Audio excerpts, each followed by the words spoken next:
Hello, hello. Welcome to Media Queen TV. We have the amazing Christine with us today, and we're going to be chatting about how to live an enlightened life. Now, a little bit about this amazing lady. Did you know she's actually a grandma and she's only 46? And she's also an extraordinary lady who's been through all sorts of ups and downs in her own personal life, with her health, with her different business and corporate ventures over the years, and she has come now full bloom in the last few years since COVID. She has in fact doubled her business since COVID. She's launched a new magazine and podcast during this period and become a multi-international best-selling author in that time. In fact, her corporate Escapist magazine has actually got 16 issues out now, and her third book is coming out this Sunday, being launched, called An Enlightened Life. Welcome, Christine. Thank you so much. Beautiful. So excited to be here. So great to have you. I always love our chats. We always cover so much awesome info. And of course, who wouldn't want to have an enlightened life? So let's talk a bit about this. What does an enlightened life mean to you? Well, really, when I first came up with the name, the key part was that there's so many people that have gone through so many triumphs, so many challenges, lessons learned, and they're literally now the lighthouse keepers. And that's really what the enlightened life is, that you are now, when you've gone through so many difficulties, you can actually be the lighthouse and actually shine the light for other people, for them to find their way. They can take different pathways, and all of that. But if you think of yourself as that lighthouse and be the beacon of light, of hope and inspiration for people as well. And that really is what living an enlightened life is all about. I love that. Yeah, it's very interesting, the energy that is within and all around us, this energy we speak of, right?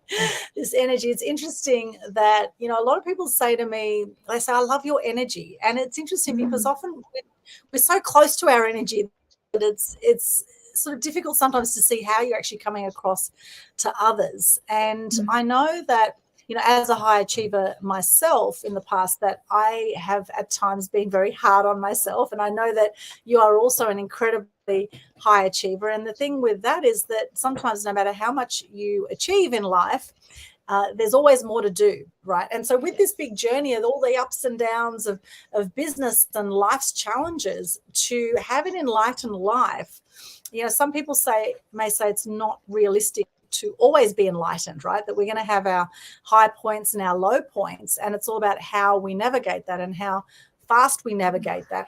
Now, I know you've been through quite a few challenges yourself. However, for people maybe seeing you for the first time, they may not know some of your backstory.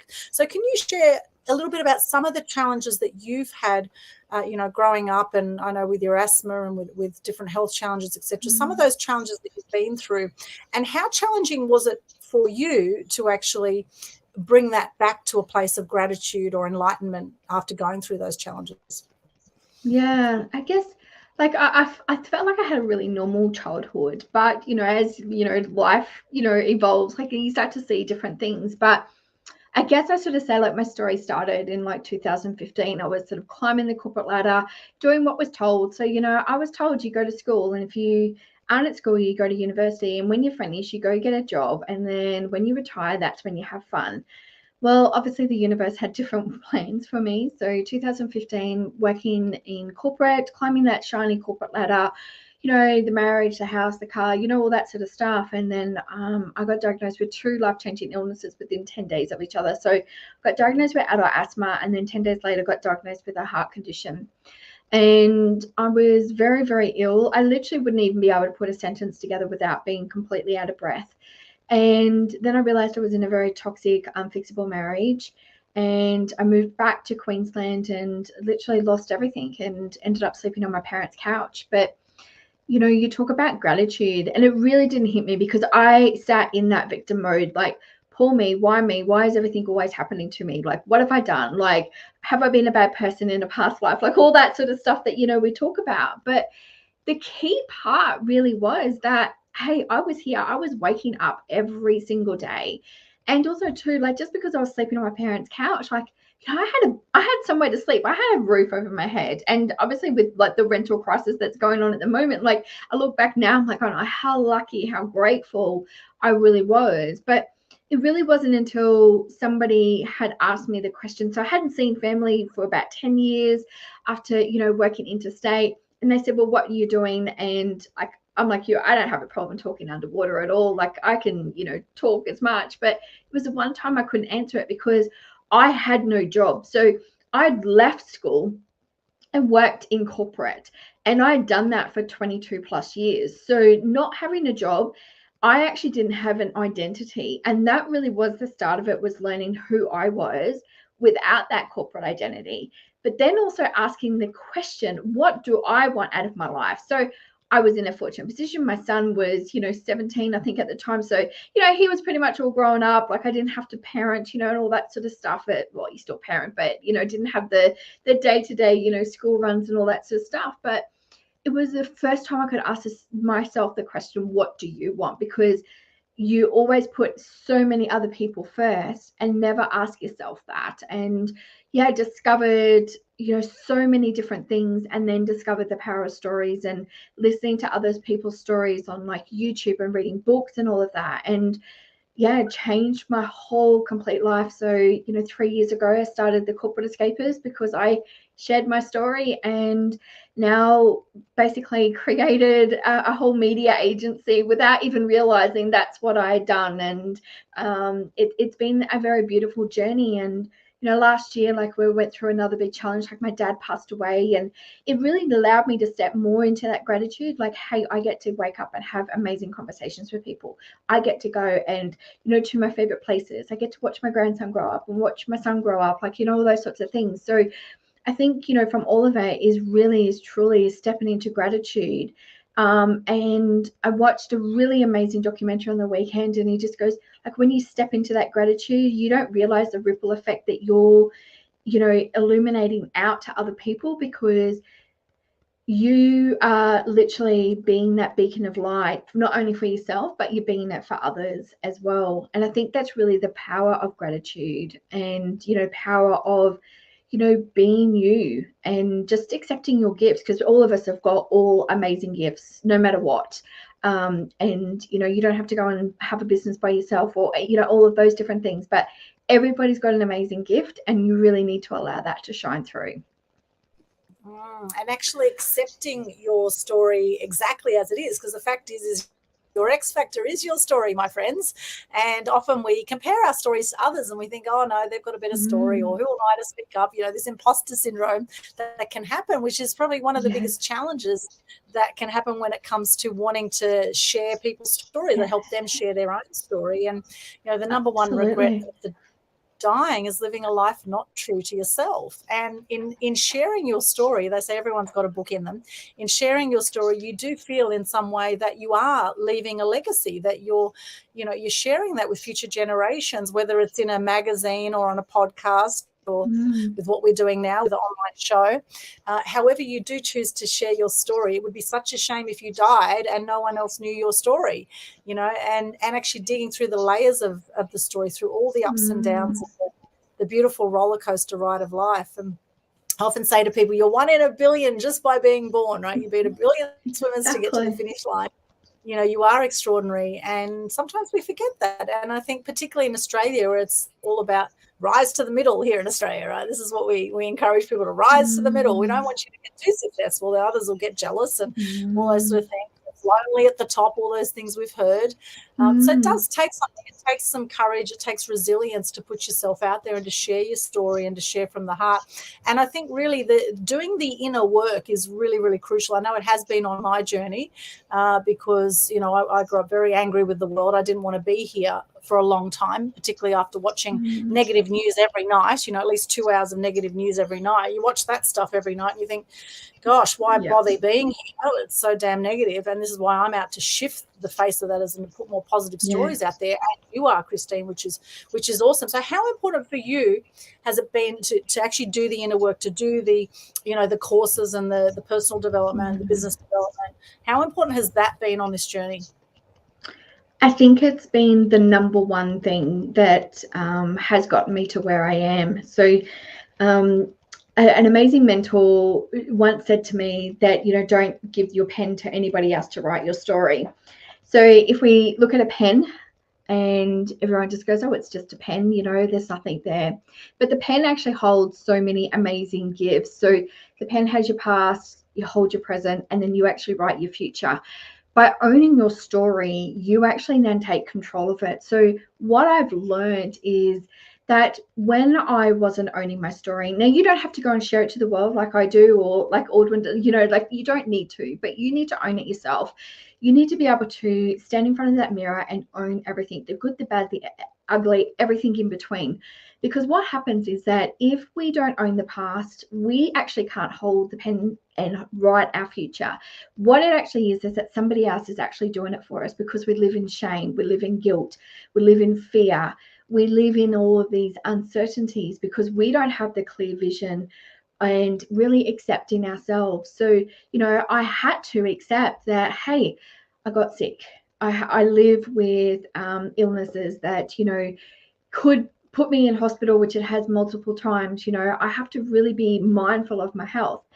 I'm also mindful of the people I'm surrounded by. I've gone through 2 marriages. I've gone through bankruptcy. I like all these different things, but I've owned all of that because nobody else can write my story. I don't want somebody else anymore to take control of this pen. I actually have a firm grip on my present because I've owned my past, and now I can beautifully write my future. And I think that's the most important thing. And that's the power. Like, you don't have to go and work with mentors and coaches. Like, I've invested so heavily in myself and worked with some of the top, mentors and coaches around the world. But the key part is that you've got to own that story. And the only person who can do that is you. Like, you can literally show somebody how to do it, and it's you standing in front of a mirror just saying all the stuff that's happened in your life and just own it. And then practice forgiveness. Forgiveness is the next part of the part of it, because you own it. And that's going to raise so many, oh my goodness, I went through so much. And, every day I still practice forgiveness because we are our worst enemies. Like, I literally was stubbed my toe going, oh, you stupid idiot, Christine. Like, all that sort of stuff. Like, we talk so terribly to ourselves. So, once you own your story, I want you to forgive it. I want you to really, allow that beautiful forgiveness, because we wouldn't talk to our best friends the way that we talk to ourselves. And you know what? Like, most of the time that things have happened in our life because we didn't have the information back then. Like, we didn't know what we knew back then to what we do. Hindsight is so wonderful. We can't go back, but just go look. I look at it back. I'm like, I'm not the person who I was back then. Like, I know that I can make such better informed decisions now. Sometimes you have to make the same lessons in life. I don't ever call them failures. They're always lessons in life, multiple times for you to actually get it. And that's what I feel like I had to do. But yeah, it's just more like owning it and then forgive yourself, because, you've got the power. Everybody's got the power to rewrite their story. Everybody's got the power to rewrite their future. And everyone has the power to be in the present moment right now. But it all starts with the power of owning your story. Yes, absolutely. And yeah, accepting everything as it is and as it isn't. That can be a real challenge sometimes, because sometimes we want to force things to be different ways, or we expect things to be different ways, or, you make plans and God laughs, as they say. There's another great saying I love, which is great challenges are not given to small souls. And often I feel that when I look at my life and the challenges that I've had, I've thought, gee, I'm really glad some of those challenges happened to me. Like a few weeks ago, I got washed out to sea in Coffs Harbour, and I'm so grateful. Actually, it wasn't my 2 girlfriends that were with me, that it wasn't one of them that got washed out to sea, out a kilometre out to sea in Coffs Harbour, because they would have panicked and they potentially would have died. And so having the wits about me that I did, and having been fairly experienced in the ocean, I knew to go with the flow, as much as it was incredibly scary. And this is where I really brought together all of my personal development knowledge and you know, everything I could about me to stay calm under pressure, right? That's where diamonds are created, is under pressure. And a lot of people panic. And up to that weekend, there were 26 drownings in New South Wales oceans over summer. Up until that weekend, it was a record number of drownings over summer. And in fact, 4 people drowned just that weekend that I went out there as well. So I'm incredibly grateful looking back at that I actually had that experience personally, that I guess it happened for me, not to me, it happened for me, and that I didn't die. And I was very, very careful about my thoughts, because, you know, we are very powerful manifestors. And knowing that, I'd just done a workshop the day before called Open Your Mind to Flourish with Angelique Pellegrino, who's also in one of your books, Christine. She's in the last book as well, together. And we were just talking about how everything happens for us and about the power of manifestation. And I had actually said to people earlier that if I was to die, that the ocean would be a great place to go. And so there I was out at sea thinking, oh my gosh, have I manifested this? Is this my last day on the planet? And not knowing, I just had to trust. And I thought, okay, well, if it is to be my last day, so be it, right? And all I could do was do the best I could under the circumstances. I definitely could not control the ocean, and I knew that if I was to attempt to swim out of that I would have potentially drowned, because I would have run out of breath. And so thank goodness I had people back at shore that called for help. It took about an hour for them to come out, and this area is known for sharks, etc. However, you know, looking at that experience, then I got onto media, and the Coffs Harbour website said it was a safe area for children to swim. Now they've changed that. Now they're going to put up a danger sign in that area. So, you know, thankfully with my media connections, I'm able to actually now create change because of that, right? And now hopefully save someone else's life, right? And same with you sharing your story, Christine, right? You may actually be able to help someone else through their challenges, because you've been through the challenges yourself. And so everything has a ripple effect, I guess, on the people around us and on the community at large. Sometimes when we're in it, we don't know why we're in it. However, there's always a greater reason for that, I do believe. And, you know, I love your books, and I love the people that you bring together with your books, Christine. It's been fantastic to be involved with some of your previous projects, and now we've got An Enlightened Life. So for those who haven't heard about this magnificent book, can you let us know a little bit about this one and who we've got in this book? Oh my goodness, we have the most amazing people. Like, you're like, I literally sometimes will just sit there and go, is this really my life? Like, is this my life now? Because it's so completely different. But obviously your beautiful self is in this book, and we've got so many people who are returning that have been basically in all of them. So Cleo Merrick, she is an amazing human being. She's now based in the UK, and, you know, helps people with blogs and articles and marketing their business. We've got Terry Tonkin, who is a ghostwriter. Marika, she's just a beautiful soul. She's like literally changing herself. Like, I've seen her personal journey throughout the books as well. Tracy Horton, she actually was one of my mentors, and now I just call a beautiful friend as well. Larissa is an amazing healer as well, so she's sharing her gifts, along with Lisa Taras, who is also another healer and works with the soul.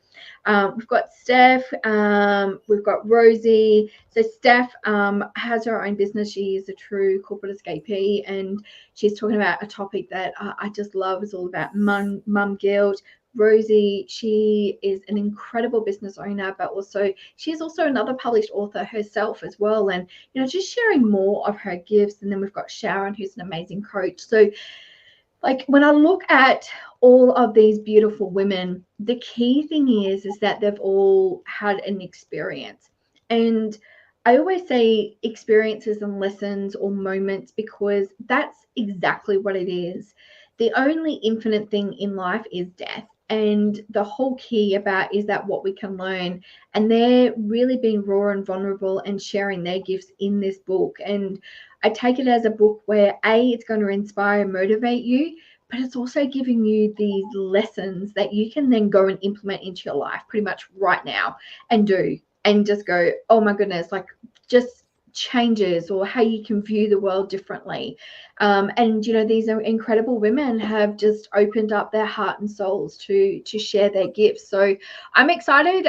We're going to be bringing them all on live at the Corporate Escapists on our Facebook page on Sunday night at 7 p.m. Australian Eastern Standard Time. I have to keep remembering the Australian Eastern Standard Time because we're still on some states in daylight saving.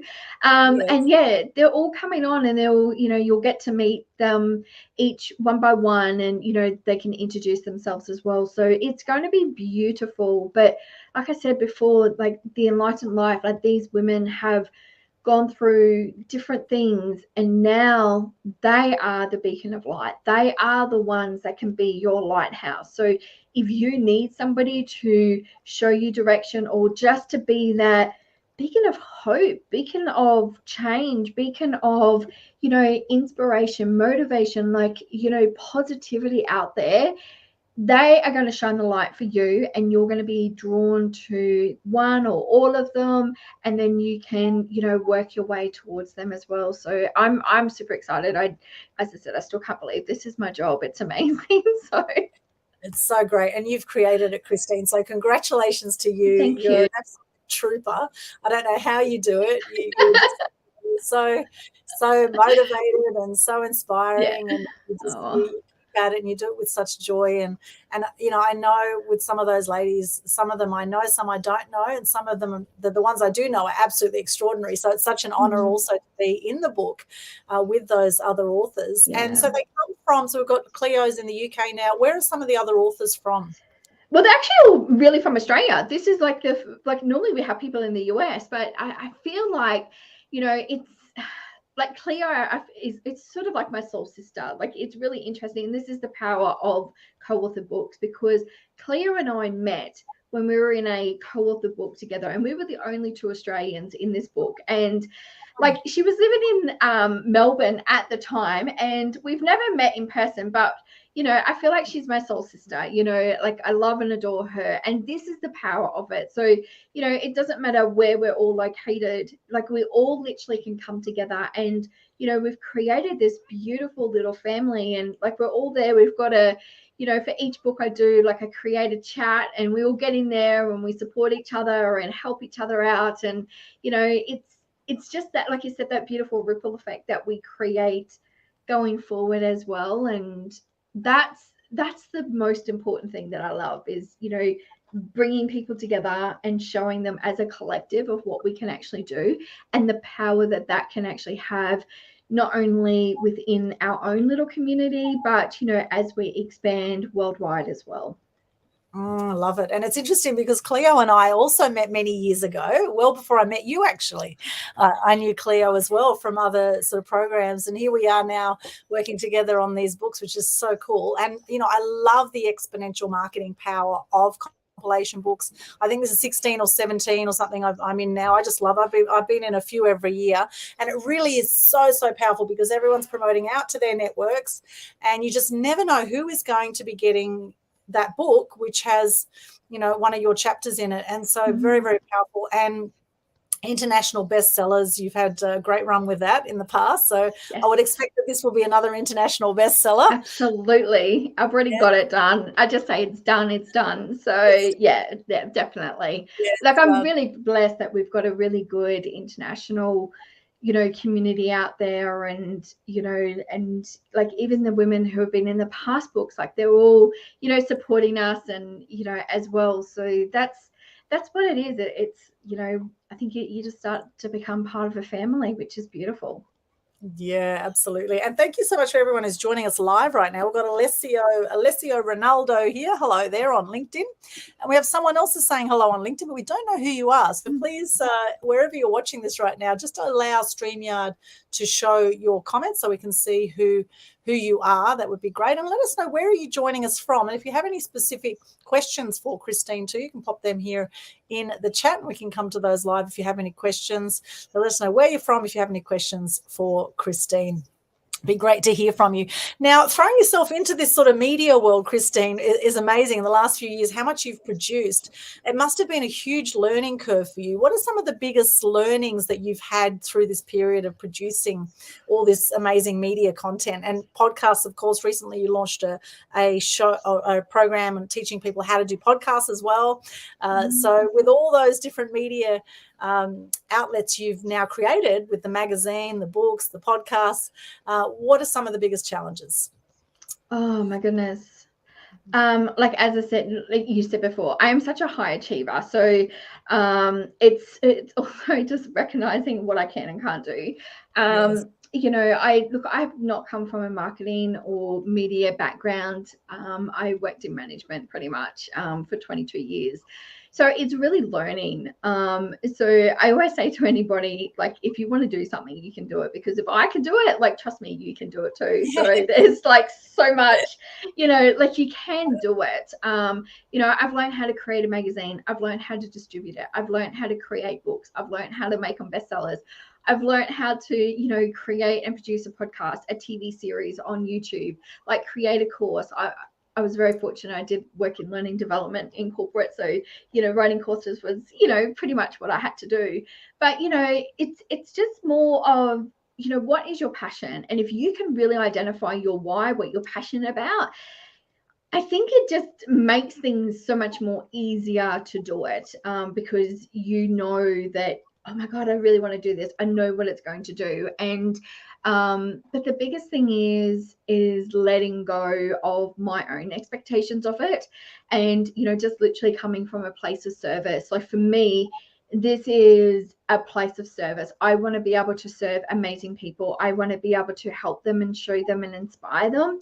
And, you know, if they get one thing out of it, like, I feel like my job is done. Like, that's literally what it comes down to. It comes from a place of service for people. But yeah, it's just more like, you know what, if I can do it, you can do it too.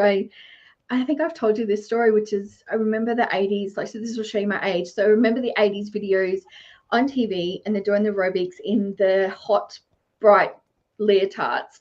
Yes. And I was a very overweight young girl, and they're going, well, if you can do it, if I can do it, you can do it too. And I'm like, oh, well, you don't have the body that I do, so, you know, like, I'm like, there's just no way. And now I'm using that sort of, you know, tagline, if I can do it, you can do it too, because it really is possible. And a lot of it is mindset. I think that if you want to start anything, find your why and find your purpose, and be surrounded by people who will really support you.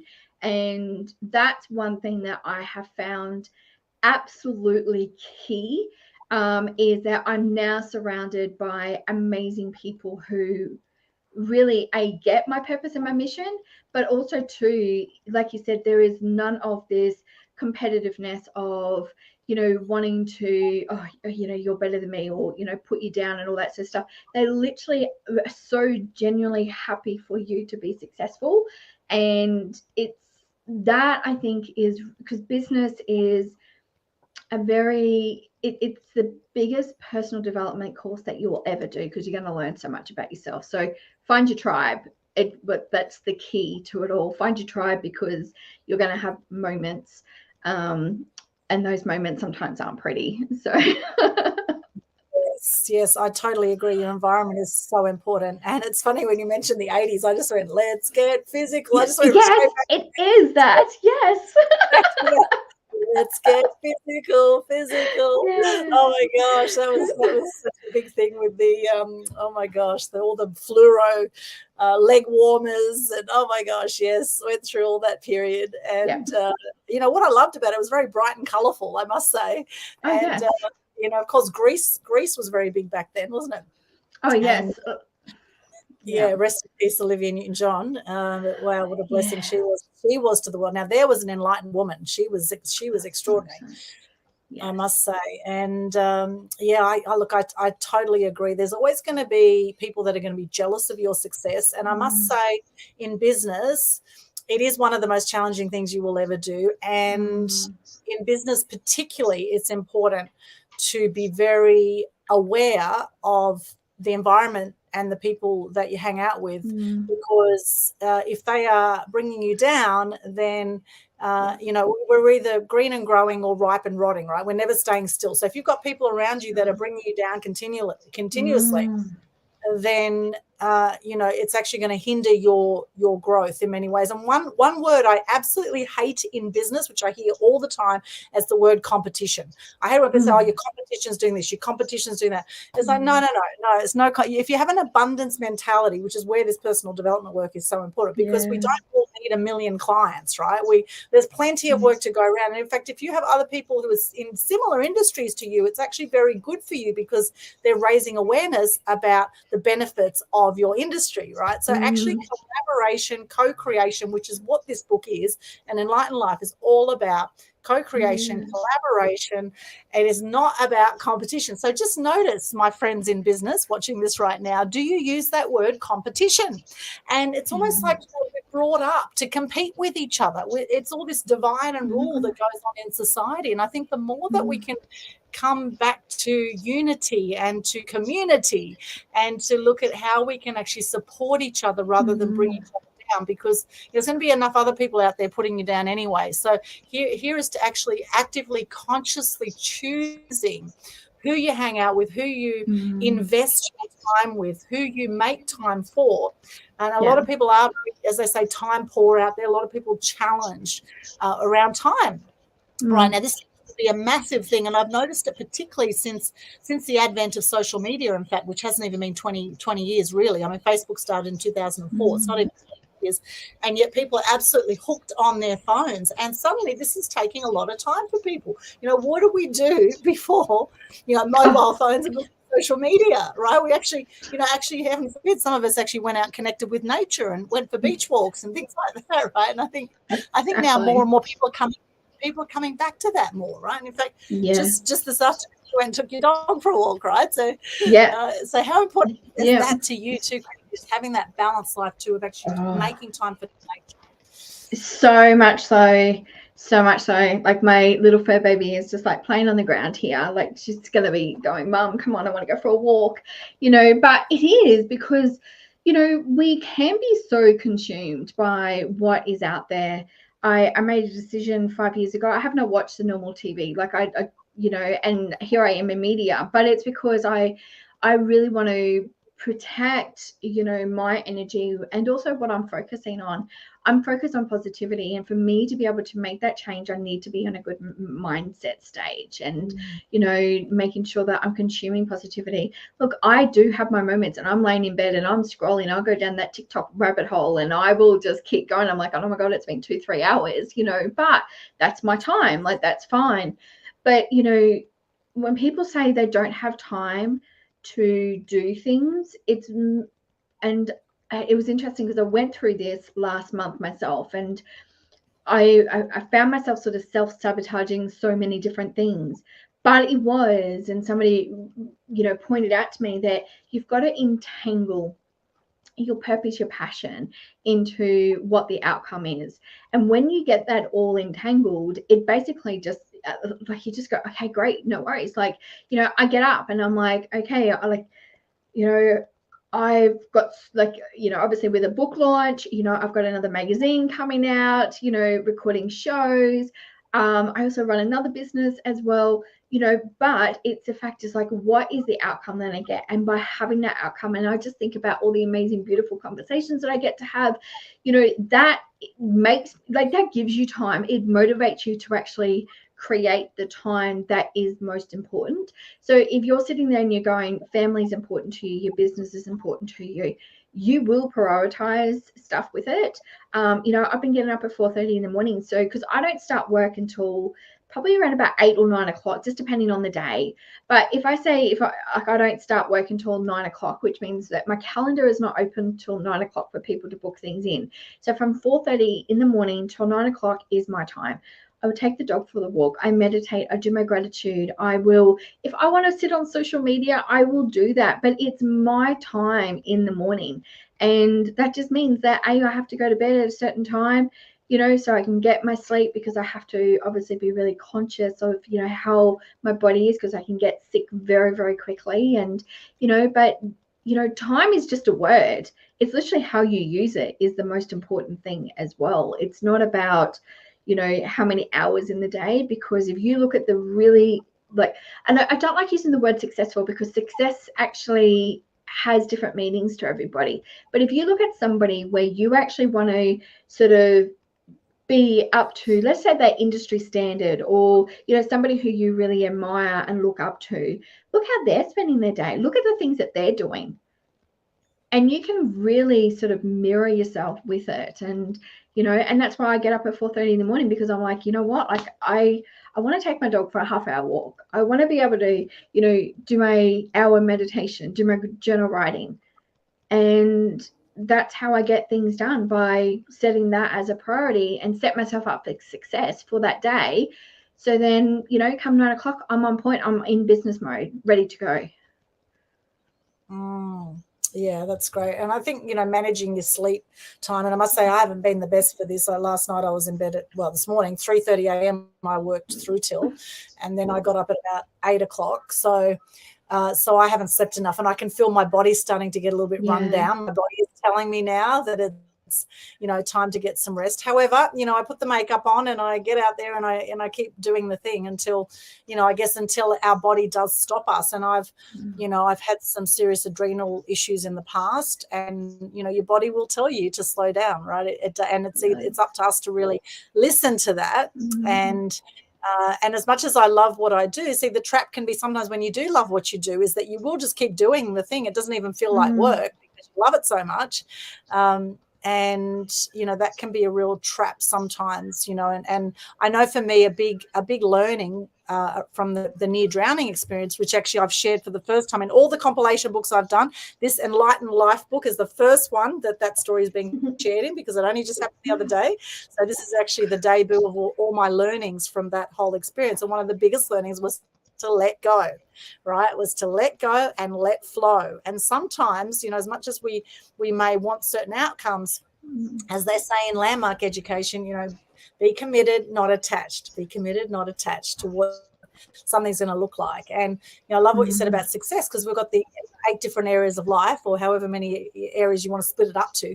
And success, success in all those areas. You're never going to have a completely round wheel where you're happy with every single area of your life as a 10 out of 10 in general. I think there's always room for improvement, right? However, just notice in all the areas of your life, where do you consciously want to put more of your time and energy, and what is most important to you? And, someone who I've really admired for a long time is Dr. John Demartini. And another book I'm actually in, this is one of the books I'm in here, Elevate Your Mindset. This is one that I put out with Authentic Education. Dr. Demartini's actually got a forward in this. And he actually talks about values. He talks about the power of, your values and how we work to our values. And I actually yesterday, for the first time, did the test. He's got on his website, you can actually do a free test where you answer all these questions and you look at, how do you surround your space? What do you talk about most? What are the 3 top things? And then you start to notice, after you answer about 13 questions on all of these, you start to notice there's some repetition there. And so my top 3 values that I worked out from yesterday was work was one, right? Education is another one. And then the next one was travel for me, right? So they were the top 3 things that my top 3 values. And so, of course, everything I do is going to be in line with those top 3 values. So actually, getting an inner standing or, understanding, people say, oh, that's not standing under anyone. However, actually getting conscious around where you put your time and energy and why that's important for you. And then particularly if you're in a partnership or you have a relationship, which I'm actually not at the moment. However, if you were in a relationship, actually, getting to know your partner's values, or even your team's values, if you're in a business with some other team members, getting other people's values and really getting clear on what your own values are, because it may actually be different to what you think it is. And so I'll actually grab that link and I'll pop it in the comments here for anyone that wants to do that little Dr. John Demartini. It's very, very insightful when you look at it and you notice, how many repeat themes come up with the things that you talk about, think about, how you surround your space and energy, all that kind of thing. Because whatever we have highest in our values, we will be more organized in those areas. We will, all those sorts of things. We will invest more of our time in those areas. So if it's important, you will put the time into it, right? If it's important for you. So if you're not putting the time, it's obviously not important for you. That's right. We've got Frankie. Frank, hello, Frank. Good to see you. He said, so true. Drop the ones that bring you down. Yes, absolutely. Frank runs Pacific Hi-Fi in Sydney. Amazing guy. Thank you for that, Frank. Drop the ones that bring you down. That's right. And you can let them go with love, right? This is another big thing I do believe is important, not to hold on to any resentment, because that will also come up as dis-ease in your body. And so let's come back to the asthma now. Now, you've had some asthma issues. Now, I know Louise Hay probably has some things to say about asthma. Have you looked sort of deeper into that as to what could be some of the subconscious things that might be involved with the asthma, or maybe some some thoughts that may have led to the asthma in some way that in your body? Look, absolutely. I think a lot of it was I was not using your voice. So asthma is related to your throat chakra. It's related to you not speaking up. And, when you're not in a healthy relationship and, you're not following your passion. So even if we just left relationships out of it, when you're literally just, I did what I was expected to do. I went to school and I got a job. That was literally what I was expected to do, and that's what I was doing. I was not taught in school, oh, what are you passionate about? What do you love? Like, any of that sort of stuff. None of that was taught. And, now I am very mindful. I know there's a lot of other things, look, obviously I have triggers, especially like aircon. I have triggers with, cold air, like, I know what it is, but I do believe what you're saying. Like, some of it is the fact that, it's emotional, it's stress, it's, like you're saying, your subconscious, like all that sort of stuff all comes into play with it. But, when you're not speaking your truth, you're literally constricted right here. And, this is one of the things, like, I feel like what I'm doing now is actually what I was called here to do. I had to go through all the things that I went through because it gave me so much lessons, but it also has given me so much empathy for people going through things as well. And, really come from a place of like pure love and heart, when things aren't happening, but then also to show them that, my spiritual teacher taught me that it's not happening to you, it's happening for you. Everything, and it's such a, like, when I first heard it, I cringed so much. I'm like, this is just ridiculous. Like, seriously, why would God, why would the universe, like whoever you believe in, why would they want you to go through hardship? They don't. But now when I see it, I'm like, it is all such beautiful lessons because it's made me into the person who I am today. And I really do like who I am. I really like who I'm evolving to. I really love what I'm creating, but that wouldn't have been possible if I hadn't gone through what I went through. Yes, absolutely. I totally get that. And they say we teach what we most need to learn. And it's interesting because I've had a lot of health issues around the throat as well. Like I've had, tonsillitis many times. I had a quinsy. I had a near-death experience several years ago where I had a quinsy, which is basically abscess forms at the back of your tonsil. And within a few days, it can enlarge. And if you don't get it treated, it'll swell and it'll block your airways and kill you. So I've had quite a lot around the throat as well. And here we are both helping people get their message out and share their story. And we've been challenged around the throat chakra, around the throat energy center, right? Yeah. It's very interesting. And there's been times in my past that I haven't spoken up about things because I haven't wanted to upset people, right? This people pleaser thing that has happened over the years as well, right? So, notice for yourself that, and there's nothing wrong if it's just how we all want to be liked, right? We all want to be liked.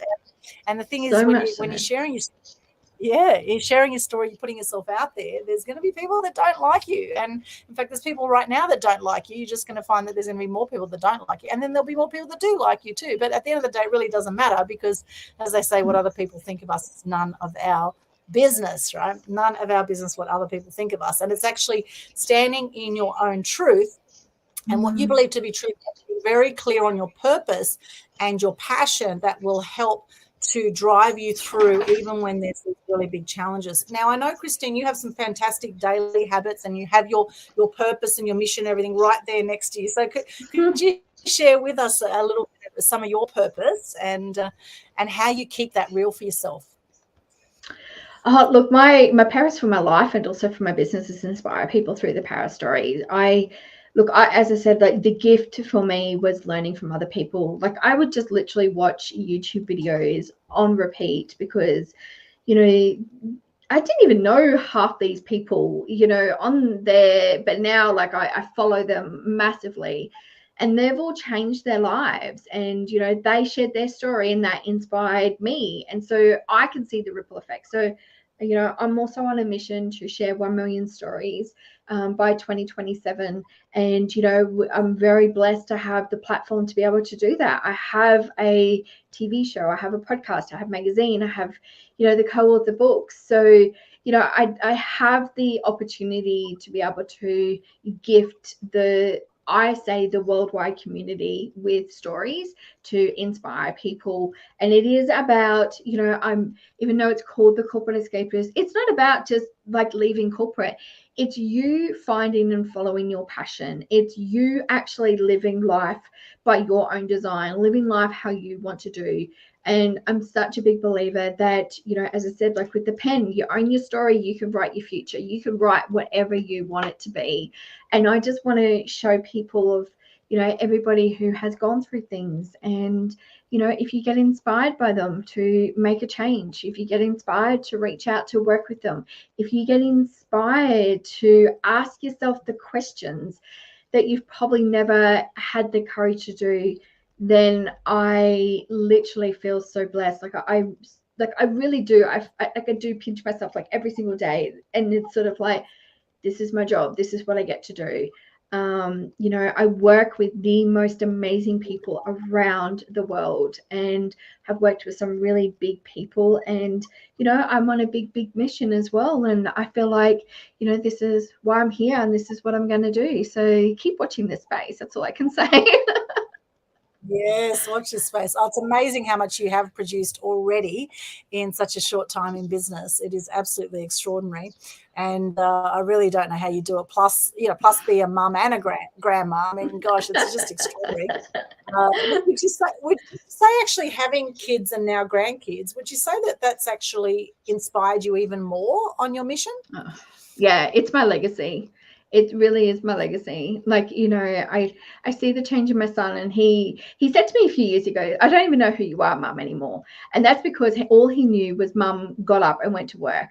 And, you know, I didn't very rarely like said anything. I was always a person in the back of the room. I didn't really want to speak up. But now, you know, here I am speaking on stage. Here I am like doing all these things. And he's just like, how do you do it? I'm like, I don't know. I just do it now. Like it just is second nature to me. But he gets to see that ripple effect. And, you know, later down the track, my grandkids are going to be able to read all about me and, you know, learn more about my life and, you know, see how I wanted to make an impact. And, you know, that's just beautiful, really, when you look, you know, when you think about it, like it is truly my legacy of what I'm leaving behind. Yeah, I love it. And every single product that you're putting out there, whether it's a magazine, a book, or a podcast, it's actually in a way is creating a baby, really, in a way, right? Yeah. It's another legacy, really. Oh, yeah. And such a special thing. You know, now I've done theatre work in the past. I've done acting in theatre shows, and that can be something. Sometimes we work on those shows for say 3 months at a time, where we're rehearsing before we actually, you know, go live with the show. There's quite a bit of work that goes in behind the scenes before you actually come to the big launch. Yeah. And then you have the, you know, I always love the wrap up party, right? The launch party and then the wrap up party, because it is really such a beautiful connection with everyone that was involved in that project, or as so many people say, in that container. I know this container term keeps getting thrown around the place.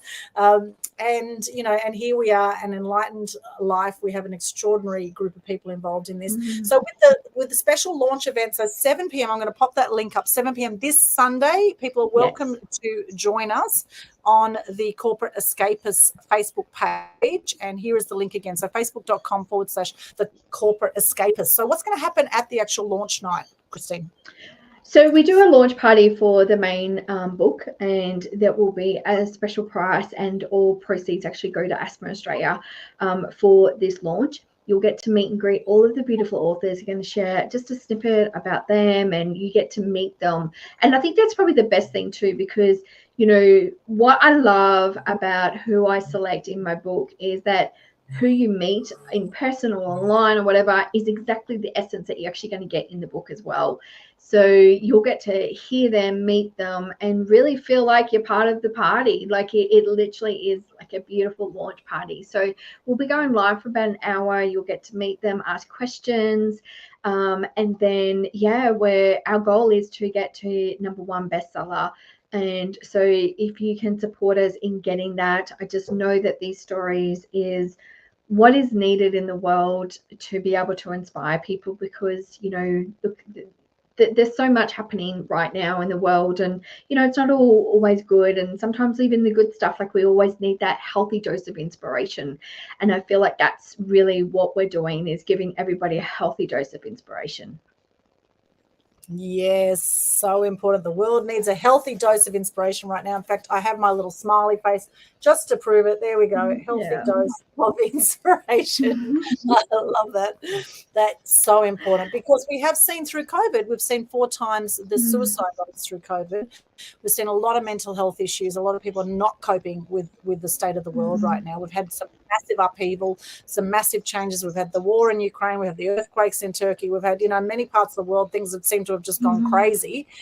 And, you know, to remain sane and yet alone enlightened, you know, to actually have a great life regardless of what happens out there in the world that we cannot control, right? This is really the challenge right now. This is why I started the Global Good News Challenge as well, to share gratitude and good news. This is the challenge, is that life will throw curveballs at any moment. And how are you going to be through those challenges? And for those watching us, please let us know, what are some things that you do to overcome the challenges in your life so that you can have an enlightened life, so that you can really live life fully, which is really, when I think enlightened life, I think of living life fully. What does that look for you? And, you know, we all have the same number of hours in the day. I mean, time is a human construct anyway. And this is the thing, is when we get into the heart space, when we are coming from a place of love, is that time and space actually do disappear. Time and space disappear. We sort of go into this vortex, right? This other space. And you know, one thing that I've been challenged with over the years is I have felt very alone on my journey. And the more spiritual I did, the more I realized that we're actually never alone, that we do have our ancestors with us. I do believe we have angels with us. We have our guides. We have, you know, I do believe that there's a lot more going on out there than we can actually see with the human eye, right? There's a lot more happening, and you can feel it, right? We get the shivers up the spine. We can feel things. Absolutely, yeah. Feel that enlightenment that's happening around us, and it is within us. However, for a lot of people, it's shut down. For a lot of people, we've shut our own enlightenment down, right? And it's an ongoing journey to actually allow yourself to shine, allow yourself to be fully self-expressed. And, you know, it could take some practice, it could take some courage, it could take having the right environment, it could take doing the inner work, all those things. You mentioned journaling there, you mentioned meditation. What are some other things as well? Connecting with nature. What's any other tips there around how to live an enlightened life? I think the key thing is, well, I think there's 2. One is gratitude. Gratitude is the most empowering thing that anybody can do, because it's, a lot of people think of gratitude of all the good things that, you know, got going on, but what about all the things that haven't been? So, like, I'm super grateful that I got sick, because it wouldn't have allowed, like, otherwise I'd still be working in corporate. Like, I'm super grateful that, you know, I had to file for bankruptcy because I got to restart everything again. So I think if you can practice gratitude and you can sink into the good and the lessons that you've learned, but then on top of that is that you've got to practice forgiveness. Forgiveness work has been absolutely key for me, because it's not just, obviously, you know, things that have happened in my life, but it's the forgiveness of myself. And, you know, I use the analogy, if you can picture a bowl, you know, and in that bowl is like big baubles, you know, sort of thing in there. That's all the stuff, right? And that's all the things that have happened in our life. But if you want to, you know, sprinkle the fairy dust and you want to sprinkle all the goodness in it, there's only little crevices that can actually get into. So what you need to do is with forgiveness, if you take those big things out, you actually practice forgiveness, you actually let it go, you forgive yourself, you can even change the story or your interpretation of it as well. And that allows more goodness then to come into your life. So, you know, if you do the gratitude, because that's really about, you know, in the moment, present, but the forgiveness stuff works on the past. It works on letting go. So then you can allow more goodness then to come into your life. So they're the two key things. And look, I practice it every single day. If I don't sit down and write in my gratitude journal, like before I go to sleep, I literally will just say, oh my goodness, I am so grateful for, you know, what is like, I'd be so grateful I had this amazing interview today. I'm so grateful I got to take my dog for the walk. You know what? I am so grateful that, you know, my mum's cooking dinner for me right now. Like, you know, like all those things. But I am so grateful for all the lessons that I've learned. I'm so grateful. So the dog's just around my feet. Yeah, like I'm so grateful for all of the moments that have happened in my life because of the fact that it's gotten me to where I am today. And that is it's so underrated with it. And the best thing is, like, it's free. You don't need to, you know, do anything. You don't need to buy anything, you know, with it. You can go on and Google gratitude. You can go and Google forgiveness. Like, you can find so much out about it. I've got a particular practice that I use, and that's been taught to me. But stay tuned, because I'm actually will be releasing my own book later this year as well. So, and that's going to cover all of those things as well in it. But, you know, they're the two top things that have changed my life, and they're my non-negotiables every single day. And like I said, you don't have to dedicate 10-20 minutes to it. Literally, just if you were to go to bed tonight, so it's, you know, I don't know all the scientific facts and all of that, but if you go to sleep in a state of gratitude, you are more likely to wake up in a state of gratitude.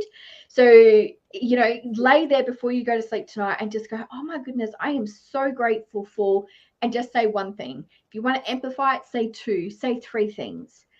And then, you know, just go, you know, and then think about, you know what, oh, I didn't really talk to myself very well today. You know, I really forgive myself for saying that. You know, that's okay. You are, and say one nice thing about yourself. It changes your whole outlook on it. And then you actually then start to recognize what you're saying about yourself, you know, or maybe saying about other people. And it actually changes, because then you're like going, oh, okay, I did say that today. You know, I might change how I'm going to talk to myself. And, you know, the way that we talk to ourselves is the harshest thing that we will ever do. So I think, you know, gratitude on yourself, forgiveness on yourself, they're the two non-negotiables in my life every single day. Yeah, I love that. Being kind to yourself. It sounds so simple, right? And gratitude is a fantastic way to shift the energy. It's such a simple thing. Like right now, as I'm sitting here, I can hear the birds chirping outside. We're coming into sunset here on the Gold Coast. I'm feeling a beautiful sea breeze coming through the window.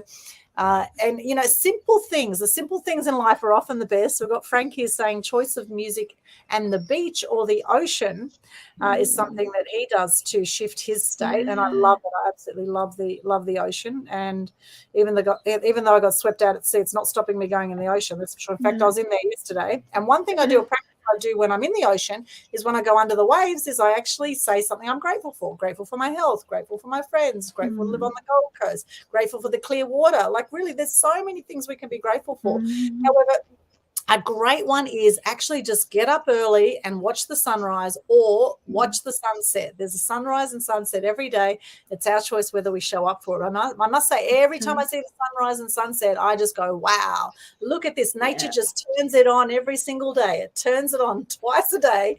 And that's right. You know, if you blink or you're not present, you just miss it. You miss that magnificence. And every single sunrise and every sunset is completely different. It is extraordinary. We are in such a beautiful world. We are enlightened. enlightened so much by being here on the planet. We're all here for a reason. You are here for a reason, my friends, and there's no coincidence you've hopped here today and watching this show or listening to this show wherever you are right now. And thank you so much for joining us. Please do share any of your tips with us on how you have an enlightened life. And that gratitude is so, so crucial, such a simple thing. And a gratitude journal is great, or just any journal where you actually write down. I think there's a lot of people actually writing down with a pen and paper rather than, we're so used to tapping. In fact, I don't know how a lot of the young kids are even going to know how to write, actually. I don't think they've ever written, a lot of them. I think we're tapping away since they were kids, right? I know. My grandson already knows how to use the iPhone, and like the ad comes up on YouTube. He goes, skip it, Lolly. And I'm like, okay, hang on, I'm getting there. Like, just a moment, so yeah, it's, look, you said like about writing it down. There is science behind it. There is, so much. And I don't want to quote people or anything like that. But if you think about it, like we've got so much happening. We have, I think it was like 80,000 or something thoughts a day. So imagine if you could just get one or two out. Like it just allows so much more to come into your brain as well.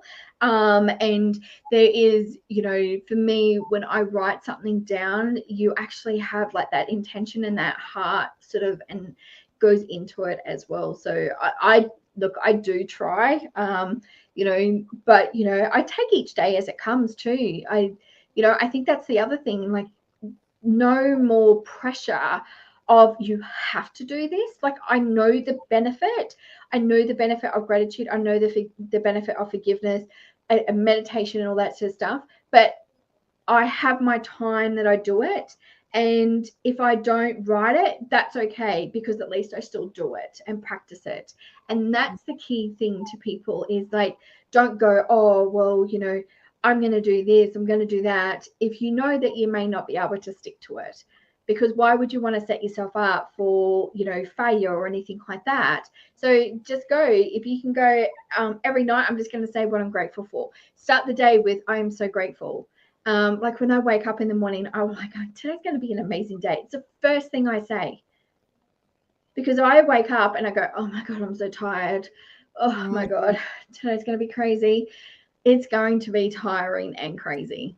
Yes. Like that saying, I woke up on the wrong side of the bed. Well, where did that come from? Where did that idea come from? I know. My niece said that the other day, and I'm like, yeah, I remember. Like, and I still catch myself. And, I think that's the key thing is like, let's just appreciate the fact that we're human beings. We're human beings here, and we're not perfect. There is no such thing as perfection. There's just nothing about it. But the key thing is that if you practice that kindness, if you practice that gratitude, if you practice that forgiveness to yourself, you are improving yourself every single day. And I read this amazing thing. It's like you do one thing 1% every day. Imagine what's going to happen in 365 days. You've improved 365%. So you don't need to go from here to here in one leap. It's like 1%, 1%, 1% every single day. Yes. What's one thing you could do today to move you towards that goal? Right. That's exactly right. Breaking it right down, because overwhelm is a massive issue for a lot of people. And I know I've certainly had a lot of that going on in the past. I've had this story of too much to do, not enough time. Right. Mm-hmm. And I know that, underneath that has been a subconscious fear of getting too close to people and all that kind of stuff, keeping busy with work. There's always some subconscious reasons why we do things. Definitely. Yeah. Getting conscious to what that is and learning to let go. That's been a big one for me. We've got some lovely comments, which I'm very grateful for here from Facebook user. Now, if you at the top of this stream, it'll say allow StreamYard to see your comments or to see your name. So if you just click that, then we can see who this Facebook user is. But thank you, Facebook user. So good looking grandma. You are it's very kind. And another one, congratulations on the third book from Facebook user, intently listening to the wisdom of both of you. Beautiful. Thank you, Facebook user. Please let us know what your name is. That would be great. Thank you so much for your lovely comments there. Can you believe we've been chatting for an hour already, Christine? I don't know where time goes. You see, we're obviously loving what we do so much. We do. I know, it's amazing. It just flies. And we've just had International Women's Day, in fact, last week. Last week we had International Women's Day, and I want to do a very special thank you to Tracy May Horton, who invited both of us along to a fantastic high tea event with Pelvi, with the founder of Pelvi, which is some fantastic personal hygiene products for women. What a beautiful high tea event that was, and what a lovely celebration of women supporting women. And we do love the men in our life as well, of course. However, it really gave me a lot of hope and faith in humanity. I would love, my wish is for people to be kinder to themselves and kinder to others. It would make the world of difference. And as we know, hurt people, right? Hurt people. So if you've got people right now that are being nasty to you, just send them love. You don't have to hang out with those people. Sometimes those people are family members. So, actually being straight with people, being straight in your communication and actually setting some boundaries for yourself is very important as well. So any more final words you'd like to share here, Christine, on this amazing interview? I don't know. I could go on forever, Aldwyn. I think you know me too well. I think that the key thing is that, ask yourself one question. What do you want for your life? And it's your life. I did a post the other day. My son, always reminds me, it's my life, Mum. It's my life. And, as, a mum, like you just, I go into I call it the mama bear. Like I just want to scoop him up and, he's 26 now. Like he doesn't need saving, but, like you still want to do stuff. But, the thing is that it's your life. So ask yourself, what do you want? Who do you want to be? Where do you want to live? What career do you want? All those things, because it's your life and we only get one life. So make the most of it and enjoy it as much as possible.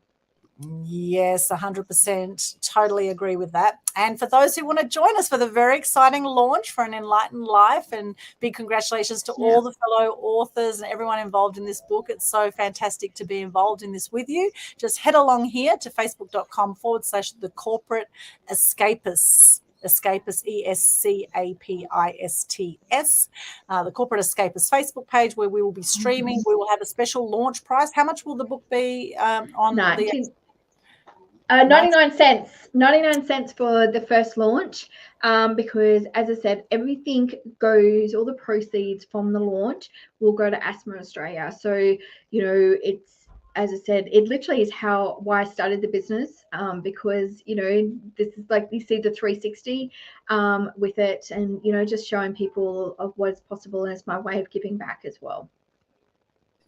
Bargain, 99 cents, and all the proceeds go to Asthma Foundation. That is an absolute bargain, and you're helping us become bestsellers. We're definitely going to be bestsellers again, make bigger impact. So thank you to everyone who supports that. 7 p.m. Australian Eastern Standard Time. That is Queensland time. If you're in New South Wales, Victoria, that will be 8 p.m. for you.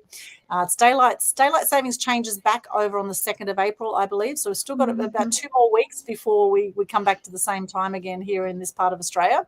But for those online, just look up Brisbane time or Australian Eastern Standard Time, and you'll see there. So we look forward to seeing you there on Sunday night. And for those who want to connect with me, then you can go to linktree/Aldwyn, linktr.ee/Aldwyn. You can see all our upcoming events there. I recommend follow me in Eventbrite so that you do see our upcoming events. I've got some events coming up in Brisbane. There's a 3-day book writing workshop, which I'm promoting at the moment with Global Publishing Group, 24th to 26th of March in Brisbane. So that's coming up very shortly, 3-day event. The link for that is in the link tree for those who do want to do a book. There's many different book coaches out there. This will be a fantastic 3-day event for just $97, including morning and afternoon tea and a 130-page workbook. So that is the next big event on the schedule. And then we've got Skyrocket Your Success in 2023 coming up April 1st. Gosh, that's coming up very soon too. With Lorna Buckland in Brisbane and a whole lot of other very cool stuff. So stay connected there. Stay connected. Reach out. Let us know, what are your top tips for having an enlightened life, living an enlightened life? Let us know in the comments. Do you have a favourite motto or saying that you live by, Christine, to help us wrap up here? It's one that I created. So dreams plus actions equal reality. So dream big, create the action, and just watch it all become reality. Yes, love it, love it. Thank you so much, Christine. And I'm going to share one from Margaret Mead today. And this quote is, "A small group of thoughtful people can change the world.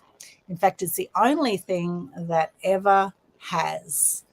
And thank you to all of our thoughtful people out there who are helping to change the world. I salute you, I honor you, and I look forward to seeing you at the launch of An Enlightened Life, the third book from the corporate escapists, amazing Christine Innes here, who is the best looking grandma around for sure. Thank you, whoever that Facebook user is. We'll have to check you out on the other side. Thank you so much for joining us. Let's stay connected and have a beautiful day or night wherever you are in the world. We'll see you again next time. Thank you so much, Christine, for coming on. Thank you. Guest. We'll see you again soon. Bye for now.